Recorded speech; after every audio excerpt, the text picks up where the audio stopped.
Assalamualaikum warahmatullahi wabarakatuh. Selamat pagi dan salam sejahtera untuk kita semua. Kali ini bersama saya Ria Novita di acara Grumbiang Ngobrol Bareng Bawaslu Kabupaten Pemalang, edisi ke-8 dengan tema Kinerja Bawaslu Kabupaten Pemalang dalam Pemilihan Bupati dan Wakil Bupati Pemalang tahun 2020.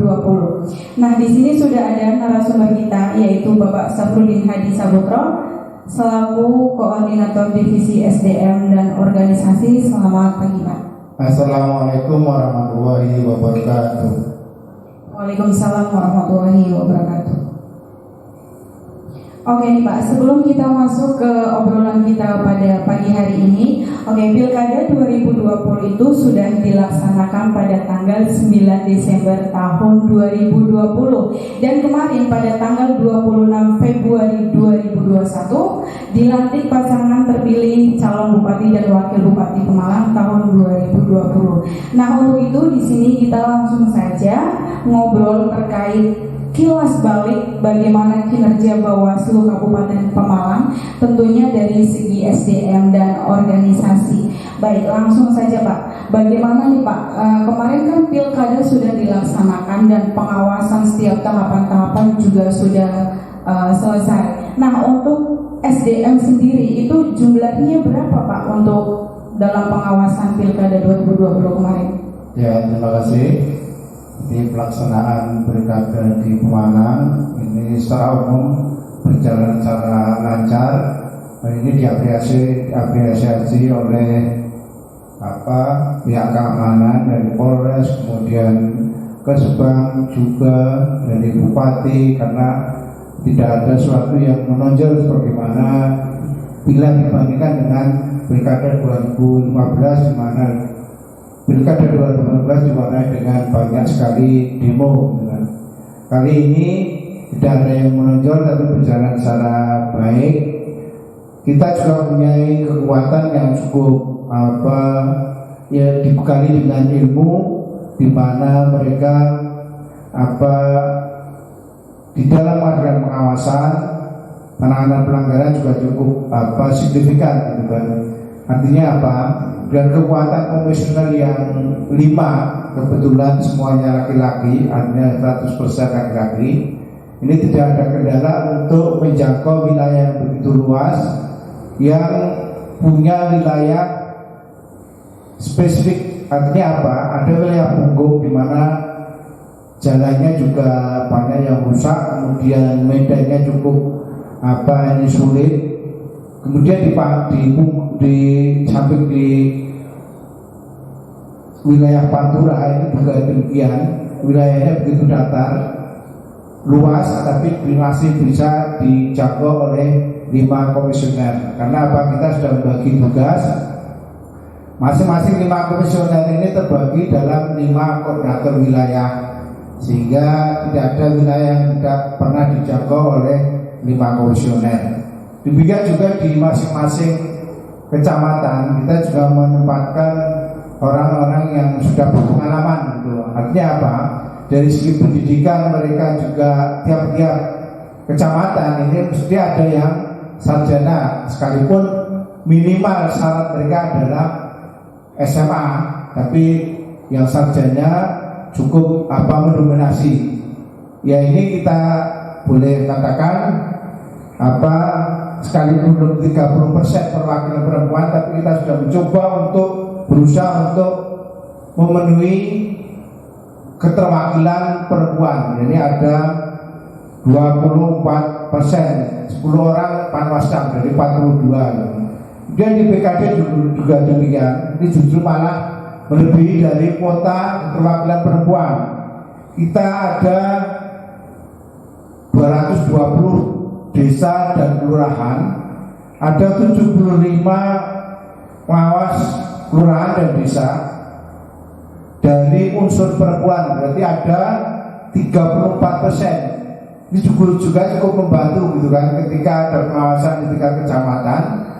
Ini ada variasi untuk masing-masing kecamatan, dan ini untuk pendidikannya juga, ketika semuanya laki-laki, gitu kan, juga psikologis itu beda. Kalau ada unsur perempuan Dan ini ternyata juga membantu di dalam proses pengambilan keputusan di tingkat kecamatan. Kalau ada persoalan, kemudian ada laporan, tentu ini akan mewarnai di unsur keterwakilan perempuan.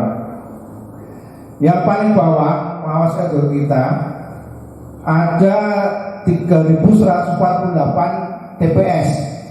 Nah, kita merekrut ada 1.419, ini berarti 45% ada keterwakilan perempuan. Jadi kalau kita mengikuti anjuran daripada undang-undang peraturan, ini kita di tingkat ad hoc ini sudah cukup baik gitu kan, karena bisa memasukkan unsur perempuan dan ini tentu akan menjadi variasi tersendiri dan ini akan pengaruh tersendiri dalam proses pengambilan keputusan maupun di dalam pengawasan-pengawasan selanjutnya. Jadi dengan kekuatan 3.417 kita kemarin melakukan pengawasan dan hasilnya adalah cukup signifikan, artinya sangat kondusif ketika pengawasan dilakukan dengan melibatkan 44% kekuatan dari unsur perempuan dan 56% kekuatan unsur laki-laki. Dan itu tidak ada masalah gitu ketika jumlah perempuan lebih 30%, tidak ada masalah dan berjalan dengan lancar. Itulah kekuatan SDM kita, sekalipun kita merasa sebenarnya kurang dibanding dengan jumlah pemilih kita yang lebih dari 1 juta lebih pemilih, wilayah yang luas dengan karakteristik yang berbeda antara wilayah punggung dan wilayah daratan di utara dan di umumnya di selatan yang pegunungan. Demikian. Baik, berarti variasi pengawas perempuan itu mempengaruhi unsur walaupun presentasinya mendekat gitu ya Pak ya, imbang gitu ya Pak ya. Iya. Nah, untuk selanjutnya nih Pak, gimana sih pada saat pelantikan sendiri, apalagi kemarin di masa COVID itu dilantik secara bersamaan atau berjenjang atau gimana Pak? Dengan jumlah yang segitu banyaknya 3.000 sekian tadi Pak. Ya, kita tentu mengikuti aturan dari protokol kesehatan pencegahan COVID itu. Aturan dari pemerintah itu kita ikuti karena memang kita juga sangat menyadari bahwa yang layak untuk bisa melakukan pelantikan dan ruang yang cukup besar ini sebenarnya hanya ada dua tempat milik pemerintah, yaitu Gedung Gorkri dan satu ada hotel di Ginangkoknya kapasitas sangat luas. Tapi karena kita mengikuti aturan protokol kesehatan pencegahan COVID sehingga secara bertahap kita sesuaikan dengan kapasitas dari gedung agar tidak terjadi satu kerumunan yang mengakibatkan adanya suatu penyebaran dari COVID itu sendiri, klaster. Kita menghindari munculnya klaster-klaster penyebaran COVID di jajaran penyelenggara. Oleh karena itu, secara bertahap dan kita punya kesempatan untuk memonitor masing-masing dari kecamatan bagaimana pelaksanaan sesuai dengan protokol kesehatan. Jangan sampai kemudian kita mengawasi kampanye tahapan yang harus disesuaikan dengan protokol dengan COVID, tapi kalau pelanggar ini salah. Jadi kita sedini mungkin kita terapkan, kita ingatkan terus dan menerus kepada jajaran penyelenggara di Bawaslu di tingkat ad hoc agar mematuhi aturan, yaitu menjaga jarak, sesering mungkin mencuci tangan atau pakai hand sanitizer, kemudian memakai masker. Dan ini kita berikan kepada pengawas kita, jangan sampai kita kemudian meminta pakai masker, cuci tangan, kemudian kita tidak memfasilitasi. Jadi di masing-masing sekretariat kecamatan ini alat pelindung diri ini kita berikan. Ya ada bak ember, kemudian ada sabunnya, ada hand sanitizer, masker kita berikan kepada penyelenggara kita dalam jumlah yang cukup untuk dipakai selama tahapan berlangsung. Baik, berarti untuk pelaksanaan pelantikan SDM Bawaslu Kabupaten di jajaran ke bawah tingkat sampai PTPS itu tentunya dengan tetap menerapkan protokol kesehatan seperti itu ya Pak ya Pak? Iya, demikian. Karena kita ini sebagai penyelenggara tidak mau di antara SDM kita ada yang sampai nanti terkena COVID. Karena terkena COVID berarti kan tahap pertama harus isolasi paling tidak selama 14 hari. Nah ini kan itu mengganggu. Nah agar tidak terganggu maka penerapan protokol kesehatan pencegahan COVID secara ketat dan disiplin ini kita ingatkan terus gitu. Selama kita melakukan monitoring kecamatan, kita melakukan pengetatan ini. Kecuali memang ada beberapa kecamatan yang saat itu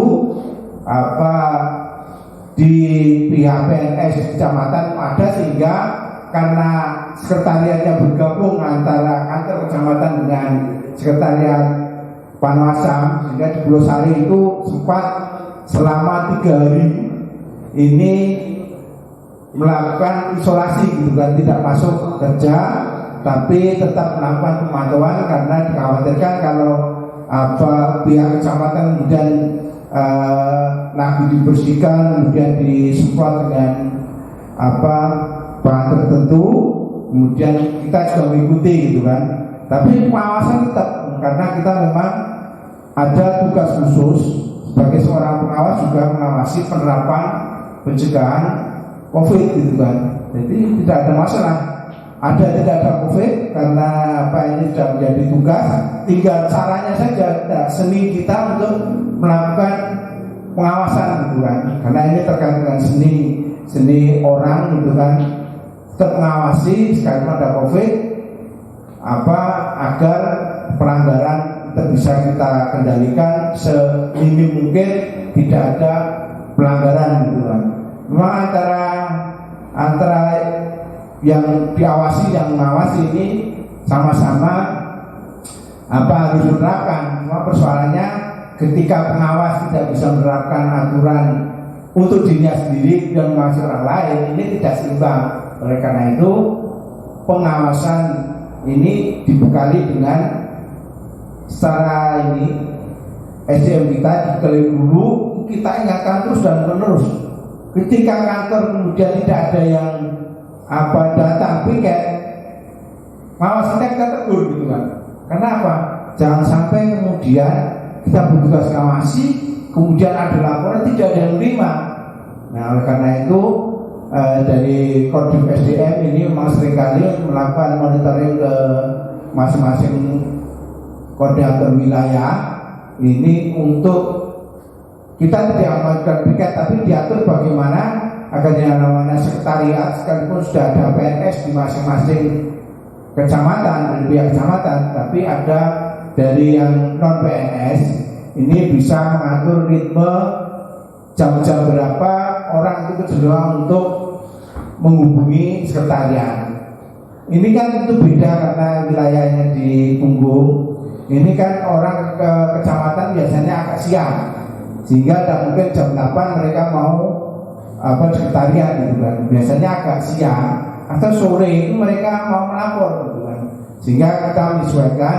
Jadi ada memang seperti kecamatan Pemalang di wilayah kota, tentu pagi ya mereka sudah hadir. Dan wilayah Punggung ini jam 9 jam 10 ya belum tentu ada orang yang biasa melapor. Jadi menghubungi kantor kecamatan, sekretariat kecamatan biasanya agak siang gitu kan. Tapi juga tidak sampai sore karena sore hari biasanya sudah berkabut, kemudian hujan dan sebagainya. Sehingga kita juga memaklumi irama seni dari masing-masing kecamatan ketika menerapkan protokol kesehatan pencegahan COVID gitu. Baik Pak, jadi dengan adanya kasus COVID-19 ini tidak mempengaruhi atau menjadi kendala untuk pengawas di tingkat bawah untuk tetap mengawasi gitu ya Pak. Dengan adanya tetap dijadwalkan piket dan jangan sampai di kantor itu kosong gitu ya Pak ya. Iya. Iya. Nah untuk terkait dengan COVID-19 sendiri Pak, adakah nggak sih Pak pengawas TPS baik tingkat dari Bawaslu ke bawah itu ada yang terkena atau positif COVID-19 Pak? Ya, terima kasih ya, karena kita menerapkan pencegahan COVID. Ini yang terjadi kendala itu sebenarnya saat rekrutmen di PTPS gitu kan. Kalau penyelenggara di tingkat desa, kelurahan, kecamatan, ini karena kita sudah menerapkan sejak awal secara disiplin dan ketat, ini sampai pelaksanaan memang tidak ada kendala gitu kan. Ada satu yang memang sempat menderita tapi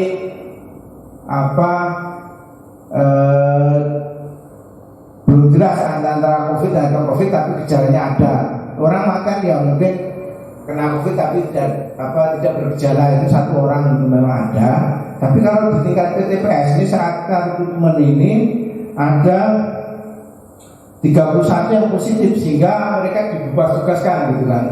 Karena mereka sudah dilantik mengikuti pelatihan dari kabupaten, dari kecamatan, karena kita melakukan monitoring, sehingga tercatat 31 dan di masing-masing kecamatan ini memang ada, kecuali Ampel Gading, Bantar Bolang dan Bele ini tidak ada yang kena COVID, tidak ada 31. Namun demikian, karena kita sepakat bahwa yang sudah dilatih, yang sudah mengikuti pelatihan ini dibebas tugaskan pada hari saat menghitung, jika nanti digantikan oleh pengawas desa, kelurahan, atau bahkan pengawas kecamatan. Ini bisa menggantikan PTPS yang terkena COVID gitu, karena tidak mungkin saat itu karena masanya sudah mendekati, kemudian kemampuan dari Pemda juga terbatas saat itu melakukan tes rapid test ini kan, karena banyaknya, sehingga juga dengan yang lain itu, karena waktu itu juga bersamaan dia ada KPPS yang jumlahnya lebih banyak lagi juga rapid test, kemudian ada PTPS yang harus di rapid test, sehingga karena waktunya begitu dekat dan diketahui ada yang rapid, maka diambil sebuah keputusan mereka yang terkena dan positif dibebas tugaskan dan digantikan oleh pengawas desa maupun kelurahan. Bahkan di Coman itu 2 pengawas kecamatan menggantikan posisi dari PTPS yang positif COVID gitu kan. Dan ini ternyata juga berjalan dengan baik gitu kan. Tidak ada sehingga tidak ada kekosongan TPS yang tanpa ada pengawas, semuanya ada pengawas. Jadi sekalipun ada yang digantikan oleh pengawas kecamatan, pengawas kelurahan, pengawas desa, yang jelas TPS semuanya terisi adanya pengawasan, sehingga kondusif berjalan lancar.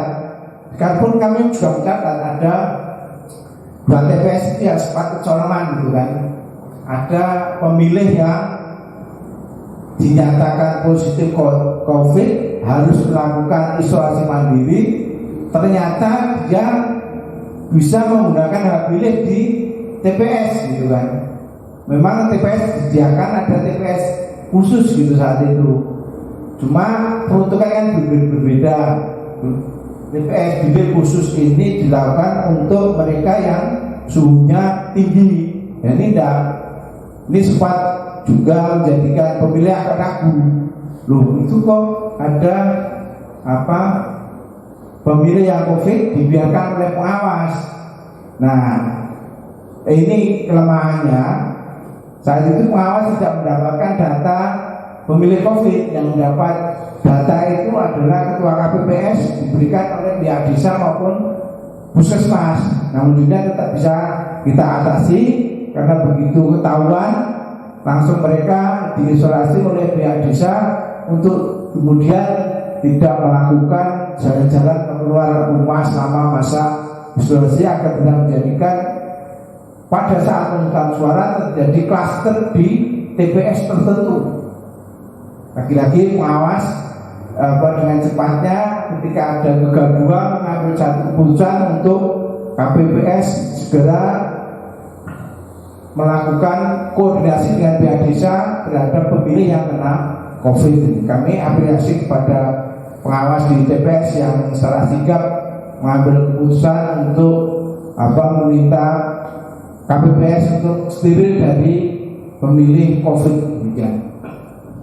Baik Pak, untuk SDM sendiri ini Pak, ada nggak sih Pak terkait ini PAW dari SDM sendiri Pak?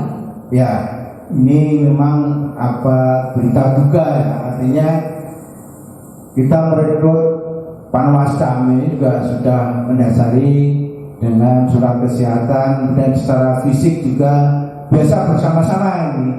Ada di Kecamatan Comal satu Pak Haryadi ini meninggal, juga tidak menunjukkan sebelumnya sakit gitu kan.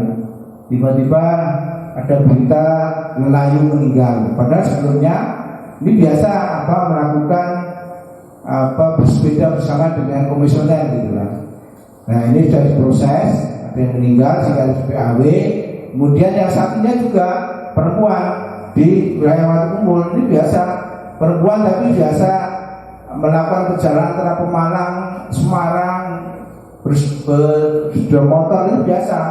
Jadi memang sudah teruji sebenarnya, tapi tiba-tiba sakit dan tidak lama meninggal. Ini ada dua panwasan kita yang harus di PAW karena satu meninggal, yang satunya meninggal karena sakit gitu kan. Ini di tingkat kecamatan, tingkat desa kelurahan juga ada.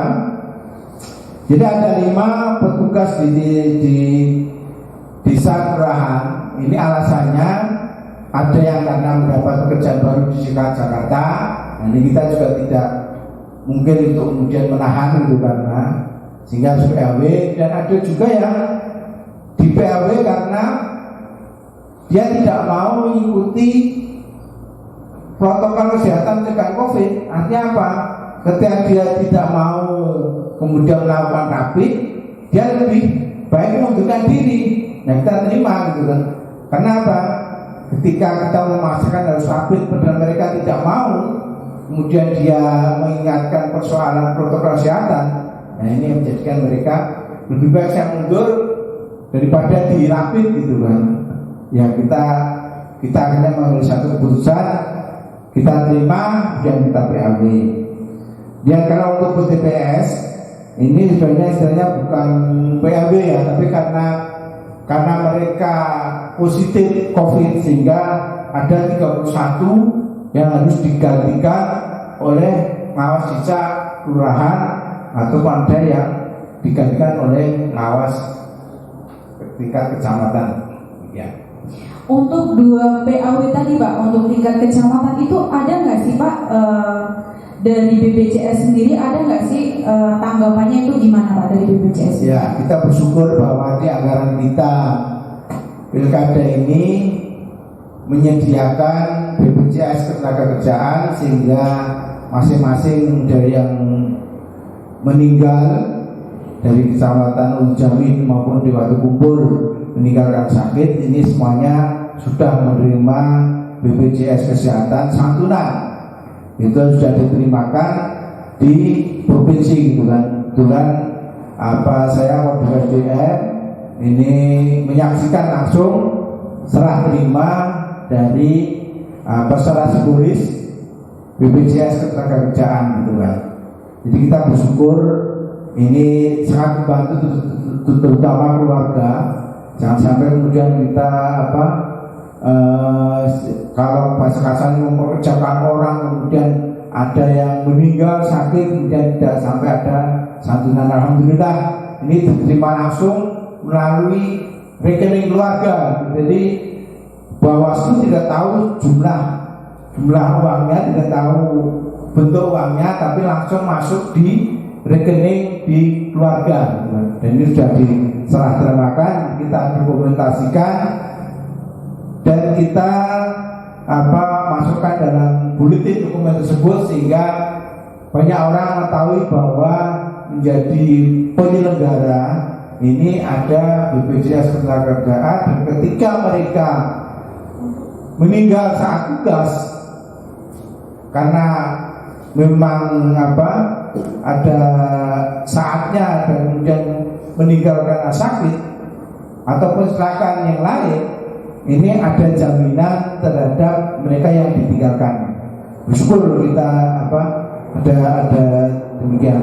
Ini sebenarnya tidak saja di kecamatan, di tingkat BTPS ini juga ada petugas kita yang juga mendapat santunan karena kecelakaan. Di satu PTPS kita ini sudah mendapatkan santunan dari BPJS Ketenagakerjaan, yang satunya meninggal. Ini masih dalam proses, tapi kemarin sudah diverifikasi secara langsung oleh BPJS, dan kita berharap bahwa secepatnya kalau memang layak, yang mereka harus diberikan santunan BPJS Ketenagakerjaan. Baik. Jadi untuk itu BPJS berarti langsung merespon gitu ya Pak terkait dengan PAW kita gitu ya Pak? Ya, terhadap mereka yang mengalami meninggal dan kecelakaan ini responnya bagus, dan kemudian kita juga menempatkan satu staf kita yang memang khusus menangani masalah BPJS ini, dari staf SDM ini secara gesit responsif terhadap adanya ini dan mereka membantu gitu kan, berhubungan dengan keluarga untuk secepatnya memenuhi persyaratan dari yang diminta oleh BPJS gitu. Karena saling merespon dari Bawaslu, kemudian meminta keluarga juga merespon, sehingga secara cepat ini juga BPJS memproses, dan yang jelas ini 3 sudah cair gitu kan. Dan ini salah satu bentuk perhatian kita terhadap pengawas kita, jangan sampai mereka kemudian susah payah tidak ada apresiasi apapun gitu melalui BPJS Ketenagakerjaan. Kita membantu lah, karena mereka juga sudah berusaha untuk sepenuh waktu, kemudian kita juga meresponnya dengan memberikan BPJS Ketenagakerjaan. Demikian. Baik Pak, tadi kita sudah membahas banyak terkait jumlah SDM di Bawaslu Kabupaten Pemalang, kemudian jadwal pembentukannya, kemudian jumlah PAW-nya berapa, dan sampai dikasih santunan oleh BPJS Kesehatan. Dan gimana nih Pak proses BIMTEK sendiri dari Bawaslu Kabupaten Pemalang untuk jajaran di tingkat bawah Pak? Ya, kita ada metode baru. Yang pertama bahwa selama masa pandemi kita menggunakan daring gitu kan. Yang kedua, kita melakukan dengan cara halakoh gitu kan, atau pertemuan dengan beberapa panwascam, PKD dalam jumlah yang kecil. Tapi karena situasinya juga musim malam hujan dan sebagainya, kita juga berusaha dengan pertemuan secara formal tapi di kantor dalam jumlah yang kecil. Kalau biasanya kita mengundang semua panwascam, ini berarti ada 42. Nah, kita berusaha untuk memperkecil. Kadang kita per divisi, kadang pertemuan dengan divisi tertentu, sehingga jumlahnya yang di kantor kalau kita mengadakan pertemuan ini tidak melebihi daripada 50 orang. Dari kita pernah coba, nah kita juga merasa bahwa ada baik buruknya kalau melalui daring gitu kan. Kita melakukan daring, ini ada beberapa kecamatan yang kesulitan jaringan gitu kan. Jadi kadang masuk, kadang tidak, kadang suara kita bisa ditangkap, mereka tidak bisa, kemudian ketika bertanya yang di kabupaten juga tidak bisa menangkap suara mereka. Nah, ini kendala dari daring kan. Tapi karena ini memang sudah bagian dari strategi kita, memang kita tempuh juga gitu kan. Tetap kita tempuh, kalaupun ada yang tidak bisa menerima secara baik, mereka tetap bisa menerima materi melalui YouTube gitu kan. Karena kita rekam kemudian kita sebarkan lagi YouTube-nya agar mereka tetap bisa pelajari secara berulang-ulang apa yang disampaikan oleh komisioner di kabupaten. Yang kedua, salah halakoh, pertemuan kecil gitu kan. Di kadang per korwil, ada kadang per wilayah Pantura atau wilayah Punggung, beberapa divisi atau ketua ini kumpul di tempat tertentu yang jumlahnya paling 10 orang, nggak lebih dari 15 orang kumpul, mana yang sempat, kemudian kita berikan materi di situ gitu kan, monitoring, supervisi, sekaligus kemudian berikan materi dan agar tidak terjadi kerumunan. Nah, dan ini lebih efektif karena saat model-model halakoh, pertemuan kelompok-kelompok, ini mereka lebih berani untuk mengungkapkan pertanyaan, berikan masalah, membuka masalah ini berani daripada ketika kemudian kita mengundang masalah resmi di rapat-rapat di kantor. Ini mereka jarang untuk berani untuk kemudian disuruh tanya, menanggapi, itu jarang mereka berani. Tapi ketika di kelompok kecil, khusus ini di wilayah namanya korwil tertentu, di wilayah Watu Kumpul, berarti 3 kecamatan atau 4 kecamatan. Nah, di situ mereka justru membuka, sehingga ini kita langsung tahu, oh ini kekurangannya, ini kelebihannya, ini yang harus kita kasih solusi. Itulah metode kita dengan kelompok-kelompok kecil gitu kan. Dan ini dirasa sangat efektif gitu dibandingkan ke di rapat di kantor ataupun sebelumnya kan kita pernah di hotel, tapi biasanya di hotel itu ya mereka memang senang gitu kan, nyaman. Cuma persoalan untuk membuka problem-problem masa kecamatan ini biasanya jarang, artinya mereka pasif gitu. Ya, yang mungkin senang karena tempatnya mewah dan banyak, tapi sebenarnya tidak efektif untuk bisa membuka problem. Dan kita berikan materi untuk memecahkan ini ya paling enak itu dalam pertemuan yang informal gitu kan. Ini dirasa efektif di masing-masing korwil maupun di wilayah Pantura maupun Punggung. Ini menjadi evaluasi kita untuk pemilu yang akan datang atau pilkada yang akan datang.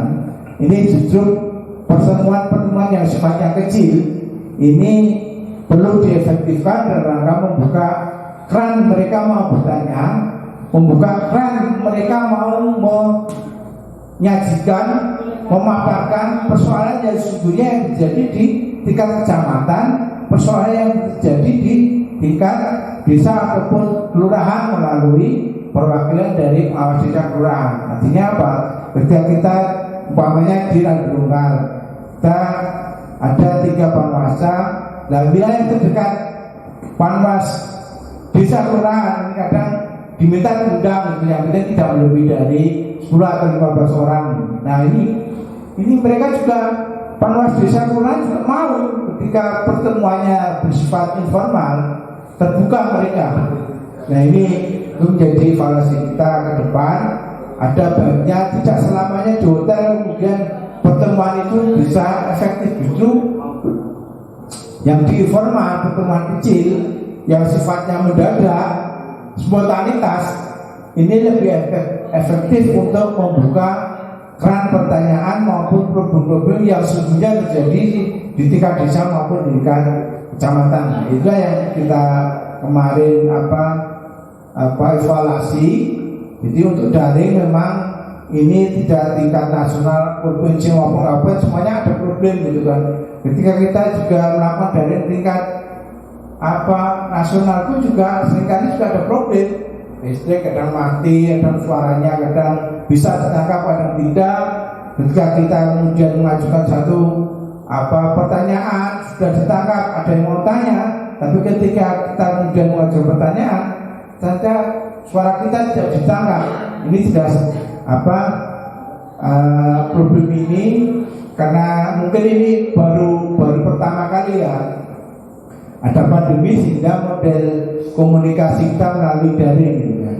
Nah, secara umum kita anggap ini tidak efektif dan kita harus menempuh cara lain yang bisa kemudian membuka keran pertanyaan maupun problem di kecamatan maupun di desa dengan cara pertemuan secara informal lebih kecil tapi tetap mematuhi protokol kesehatan pencegahan COVID. Baik, terima kasih Pak.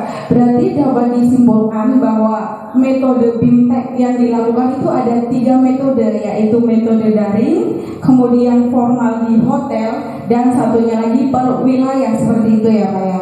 Dimana pada saat BIMTEK per wilayah itu lebih inovasi gitu ya, muncul beberapa pertanyaan-pertanyaan dari Panwasca maupun TKD BTPS dan problem-problemnya bisa terpecahkan di situ ya Pak ya. Ya, jadi lebih terbuka. Memang yang namanya informal itu orang biasanya karena tanpa aturan yang begitu ketat itu justru mereka sambil tertawa, kelihatan tidak serius tapi problemnya itu bisa muncul sehingga kita tahu sebenarnya masing-masing wilayahnya karakter sendiri terhadap problem yang dihadapi oleh masing-masing pengawas desa, pengawas kelurahan maupun pengawas kecamatan gitu kan. Dan ini saya kira evaluasi terbaik itu kan ketika kita bisa mencari model pertemuan BIMTEK ataupun rakor secara informal tapi lebih efektif gitu kan daripada kemudian di kantor memang mereka datang ya hampir 99% mereka mesti datang, cuma persoalannya mereka biasanya enggak untuk lagi-lagi mengungkap permasalahan sesungguhnya. Nah, ketika dilakukan supervisi monitoring kemudian secara mendadak kita mendatangi di kecamatan baru mereka mau mengungkapkan gitu kan, seperti waktu rekrutmen gitu. Ada juga ketika diminta kesanggupannya, oke, siap, tapi ketika didatangi langsung di kecamatan baru terungkap ternyata masih ada yang kurang, kemudian ada yang ternyata syarat mereka tidak memenuhi syarat tapi tetap direkrut, diterima. Nah ini kan ketahuannya ketika kita di lapangan gitu kan. Oleh karena itu memang metode penerapan supervisi monitoring di lapangan jika itu seharusnya sesering mungkin gitu kan untuk mencari permasalahan yang sulit diungkapkan di tingkat kecamatan desa dan kehadiran kita di kecamatan maupun desa ini terbuka lebar bahwa sebenarnya ada persoalan di tingkat desa maupun kelurahan yang harus memang dipecahkan, dibantu oleh komisioner tingkat kabupaten. Baik Pak, selanjutnya untuk tahapan atau pengawasan itu sudah selesai Pak. Untuk evaluasi kinerja dari Panwascam sendiri gimana Pak? Apakah ada bentuk laporannya atau gimana, seperti apa Pak? Ya, kita memang membuat satu sistematika khusus yang diberikan kepada Panwascam. Masing-masing divisi itu membuat laporan, kemudian secara koordinasi digabung, dikoordinasi oleh divisi pengawasan, kemudian dilaporkan kepada kabupaten. Kita melihat ini lebih baik daripada pemilu sebelumnya, di mana pemilu sebelumnya ini ada 2 kecamatan yang dikatakan terlambat atau ada satu yang tidak membuat dan tidak melaporkan gitu kan. Yang satunya sempat membuat tapi tidak dilaporkan.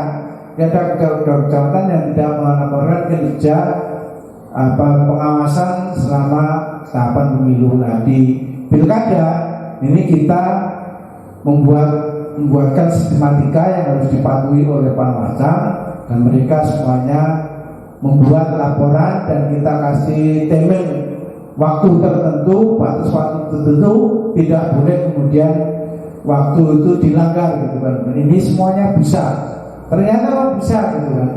Makanya saya heran ketika pemilu sebelumnya ada 2 kecamatan kok yang tidak melaporkan sehingga kita rekrut kembali Panwascamnya. Tapi ini di pilkada ini semuanya bisa memenuhi waktu yang telah ditentukan oleh Bawaslu Kabupaten. karena kita juga dituntut oleh Bawaslu Provinsi atau Bawaslu RI, kita juga tepat waktu untuk memberikan laporan kinerja pengawasan kita sesuai per divisi. Jadi satu contoh bahwa kita divisi SDM ini juga sudah melaporkan tingkat provinsi maupun di Bawaslu RI. Kemudian masing-masing juga sudah bisa menemui Bawaslu RI melaporkan hard copy maupun soft copy-nya.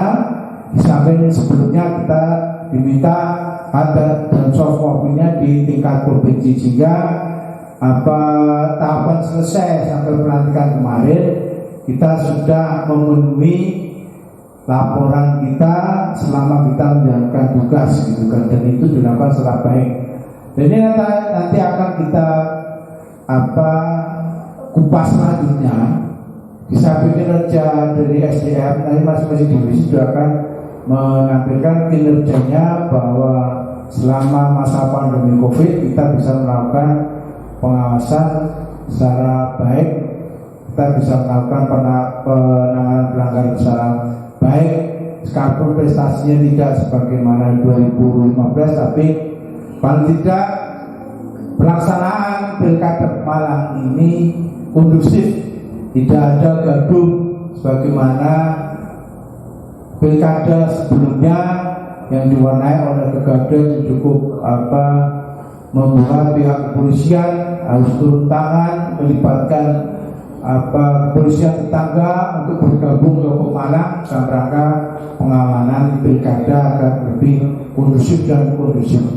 Terima kasih. Baik, bisa dikatakan laporan akhir itu menjadi salah satu tugas dari pengawas ya Pak, sesuai dengan peraturannya. Ya, jadi masing-masing divisi membuat laporan dalam rangka untuk melihatkan kinerja di masing-masing divisi. Jadi memang ada yang kebetulan sangat menonjol gitu kan. Kita di penanganan pelanggaran ada kasus, tapi hanya sampai di Gakumdu, kemudian di situ ada proses. Nah, ternyata tidak sampai di pengadilan. Ini kan dilaporkan. Berarti ya di situ kinerjanya. Tapi tahapan-tahapan yang kita laporkan tentunya tidak sampai kemudian membuat melanggar aturan gitu. Kerja yang kita lakukan itu apa adanya, apa yang kita usahakan semaksimal mungkin kita rangkum, kita distribusikan, kita dokumentasikan dalam laporan tersebut, sehingga kita mengetahui divisi ini melakukan ini, divisi ini melakukan ini, terlihat kinerjanya gitu kan. Jangan sampai kemudian kita melakukan A kemudian tidak dilaporkan, padahal itu adalah hal yang mempunyai prestasi sebagai ukuran bagaimana kita menginovasi selanjutnya terhadap cara-cara pengawasan, cara-cara penanganan pelanggaran, cara penyelesaian sengketa, cara-cara kemudian penganggaran dan sebagainya. Ini tentu kita evaluasi semua. Kalaupun kita kemudian di divisi SDM maupun organisasi di dalam proses anggaran, kemudian kita mendapat anggaran cukup, lalu kemudian ada sisa, itu bukan berarti kita tidak melakukan secara maksimal, tapi karena ada proses pandemi sehingga merubah dari strategi kita yang seharusnya dilakukan pertemuan rapat koordinasi bidang di tingkat kabupaten, di hotel atau di kecamatan, kemudian di tempat-tempat yang bisa dipertanggungjawabkan, kemudian masih ada sisa, ini tentu akan kita pertanggungjawabkan. Bukan berarti kita kemudian malas untuk mengerjakan sesuatu, tidak, tapi karena aturan main. Kalau kita kemudian menghabiskan uang tersebut sesuai dengan peruntukan awal perencanaan dari hotel, kita paksakan, itu salah. Kenapa? Karena melanggar protokol kesehatan. Kita di dalam kampanye aja membatasi 50 orang peserta yang hadir dalam kampanye tertentu. Kalau kita kemudian mengadakan acara melebihi dari 50, kita tentu salah, sehingga akhirnya pertemuan-pertemuan yang sifatnya formal yang seharusnya ditempatkan di hotel akhirnya dipakai kemudian secara informal, kemudian di kantor yang jumlahnya terbatas sehingga anggarannya juga kemudian terpangkas otomatis sendirinya. Ada memang sisa, tapi ini kita pertanggungjawabkan dan akan kita kembalikan ke pemerintah daerah selaku pemberi hibah, dan kita masa sekarang ini sudah mempersiapkan, memperbaiki semua SDG, kita perbaiki mana yang salah, mana yang kurang, kita teliti di masa-masa pasca dilantiknya. Dan sebenarnya kita dalam keadaan kapanpun siap diperiksa oleh BPK terkait dengan pelaporan anggaran, karena kita sudah biasa kemudian mengundang pihak kecamatan untuk selalu koreksi diri terhadap pembuatan SPJ penggunaan anggaran dari daerah. Tidak boleh kemudian seenaknya membuat laporan, tapi ini ada aturan lain yang harus disepakati, harus diikuti, dan insya Allah kita melakukan secara baik dan benar untuk proses penganggaran, pelaporan penganggaran. Insya Allah kita menempuh jalan yang lurus, semoga ya bahasanya husnul khotimah begitu, baik dalam pelaporan kegiatan maupun pelaporan di anggaran. Makasih. Baik, telah diselesaikannya laporan itu berarti Panwascam kita sudah kategori baik gitu ya Pak dalam pengawasan Pilkada 2020 gitu Pak. Apa ya, gimana Pak? Baik, kalau kita melihat di laporan kinerja pengawasan, kita ikuti di narasi yang didisukan di kinerja itu, mereka sudah bagus. Memang ya ada bolong-bolongnya ada, sehingga ini yang bolong-bolong itu akan menjadi evaluasi kita agar kemudian dari kalau ada pilkada maupun ada pemilu, beberapa orang yang tidak mematuhi aturan ini tidak kita rekrut kembali, karena ini tentu akan mengganggu yang lain gitu. Kalau jelas-jelas kinerjanya tidak bagus kemudian direkrut kembali, ini akan menjadi sebuah kecemburuan. Jadi ini menjadi catatan khusus. Memang ada beberapa kecamatan yang kita awal juga sudah menegur beberapa kecamatan. Ada 4 kecamatan kita tegur ketika tidak bisa mengaktifkan di sekretariatan, tapi ketika kita sudah kita tegur kemudian bisa baik. Nah ini berarti kan mereka perhatikan. Tapi ada juga yang satu kecamatan yang justru di 1 bulan terakhir menjelang pemungutan suara ini tidak aktif sama sekali. Ada juga. Ya, ini jadi catatan kita, jangan sampai nanti kemudian hari yang jelas mereka tidak kita atur kembali, karena kita tahu ya ada satu yang membuat laporan kerja padahal ada 3 divisi gitu kan. Nah, ini catatan kita gitu kan, sehingga ke depan ada beberapa orang yang jelas-jelas tidak mungkin kita rekrut kembali karena menunjukkan kerja yang sangat buruk. Kenapa kata sangat buruk? Karena 1 bulan terakhir ini ada BTPS, ada BITEK, ada pembuatan laporan kinerja justru tidak menunjukkan kinerja yang baik, tidak menyentuh yang namanya sekretariat, ditinggal begitu saja. Ini jadi catatan kita. Jelas selama kita melakukan evaluasi terhadap kinerja pengawas di tingkat kecamatan, ini temuannya satu, ada beberapa anggota Panwascam yang tidak menunjukkan kinerja baik. Ada Panwascam tertentu yang menunjukkan kinerja baik, tapi ketika laporan mereka diproses di tingkat Bawaslu, dia diajukan di tingkat Gakumdu, laporannya terhenti gitu kan. Seperti ada laporan OTT, money politik gitu kan. Jelas-jelas mereka OTT gitu kan. Tapi kemudian kita gagal mempertahankan tingkat Gakumdu. Ada money politik, videonya sudah jelas. Dan ini sebab viral. Ketika mereka laporkan ke Bawaslu dibahas di tingkat Gakumdu, ternyata mentok gitu kan. Artinya Bawaslu sudah berusaha semaksimal mungkin untuk menindaklanjuti laporan dari masing-masing kecamatan terhadap kasus dari money politik. Namun demikian di tingkat Gakumdu kita istilahnya kalah di voting gitu kan, karena ada 3 lembaga sementara 2 lembaga tidak menyetujui untuk ditindaklanjuti ya. Akhirnya tidak bisa kemudian sampai ke tingkat pengadilan. Ada juga kasus netralitas juga gitu. Laporan sampai ke kabupaten proses dia untuk tindak pidananya ini kita lagi kalah gitu kan. Bukan berarti kita tidak ngotot, tidak berusaha dan sebagainya. Kita sudah berusaha semaksimal mungkin untuk meyakinkan 2 lembaga lain, 2 dari Bawaslu di pihak jasa maupun kepolisian.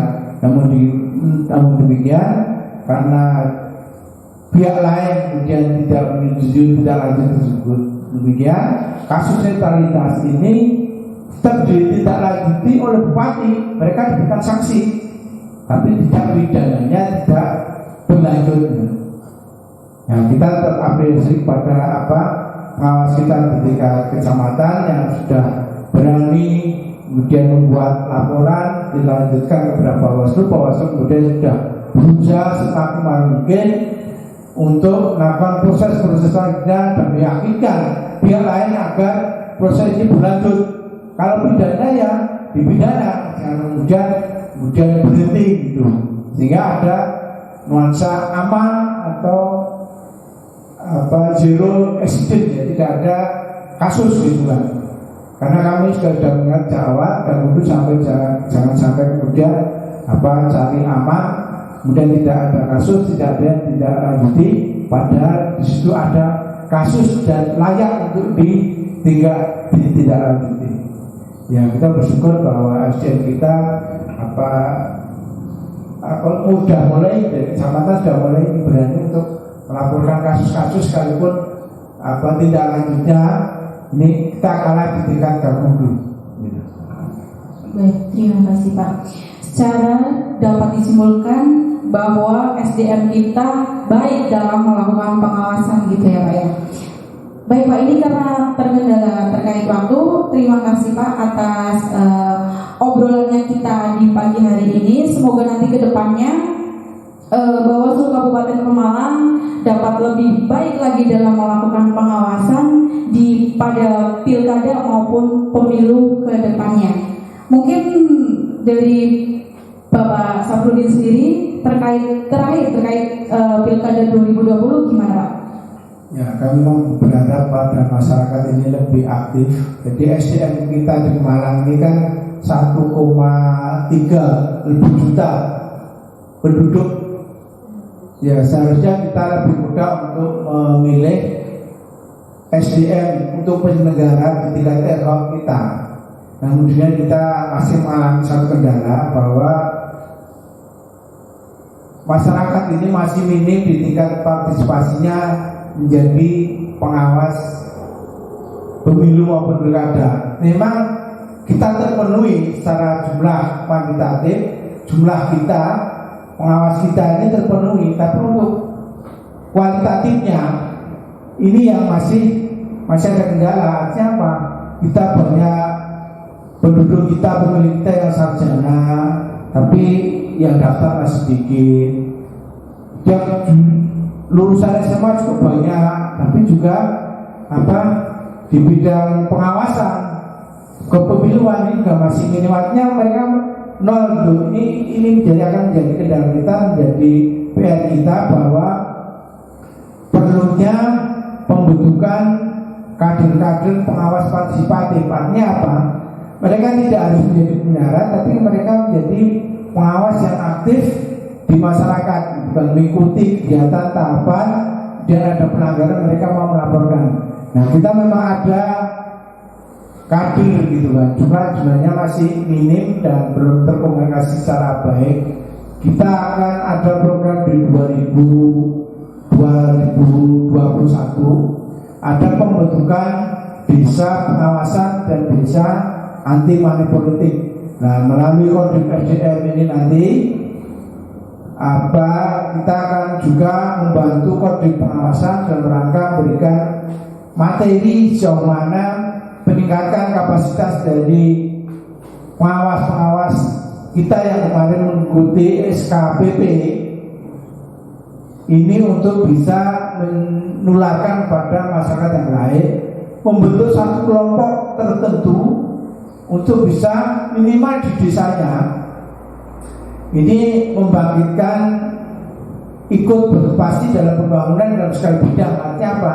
Aktif mengawasi dalam semua kegiatan, tidak saja pada saat pemilu, pilkada, pilkades, tapi dalam pembangunan.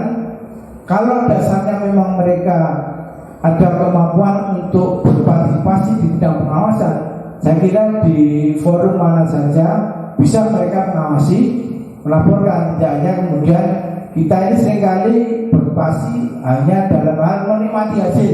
Nah, kita tidak menginginkan seperti itu, tapi kita menginginkan partisipasi masyarakat itu prosesnya juga, proses pengawasan juga, proses evaluasi juga, tidak hanya menerima hasil, menikmati hasil. Kalau menikmati hasil ya berarti kita hanya menggunakan hak pilih masa pemungutan suara, kemudian kita mendengar, kemudian ada pelantikan bupati, kita tidak menikmati. Itu namanya hanya menikmati hasil. Tapi kalau prosesnya itu ya ada pemilu kita ikut, dan jadi penyelenggara kita ikut melaporkan kalau ada pelanggaran. Paling tidak kan seperti itu. Tahapannya banyak gitu kan. Ada debat, kita perhatikan dan sebagainya, merespon visi misi dari pasangan calon dan sebagainya. Banyak hal yang bisa kita lakukan gitu kan. Oleh karena itu ke depan insya Allah mulai Maret atau paling tidak menjelang Ramadan nanti kita akan ke desa-desa ataupun ke kampung tertentu memilih yang akan kita jadikan tempat untuk penilaian tentang benih-benih ilmu kepemiluan, utamanya pengawasan, bahkan menjadi pengawas partisipatif yang baik, aktif. Kalaupun kritik yang membangun, kalau membuat laporan yang sifatnya tidak hoak. Karena kita ini kemarin sudah luar biasa yang namanya media, berita hoak itu kadang kita tidak bisa membedakan ini hoak atau tidak gitu.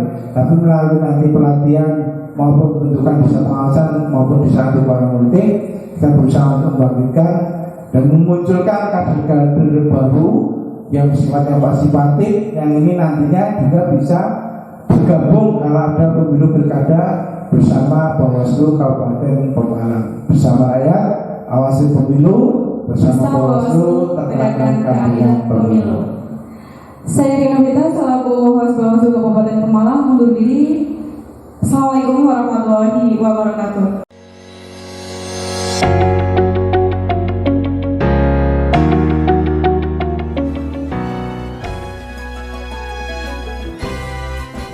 Kami pengawas pemilihan umum, mengabdi untuk negara dan berjiwa Pancasila, bertugas untuk mengawal demokrasi bangsa Indonesia. Berdasar undang-undang kami pun berdiri, wujudkan harapan reformasi. Kobar semangat kami tak akan berhenti, ayo awasi. Jujur, adil, mandiri, berintegritas tinggi, menjaga hak pilih di seluruh negeri. Bersama rakyat, awasi pemilu, demokrasi maju.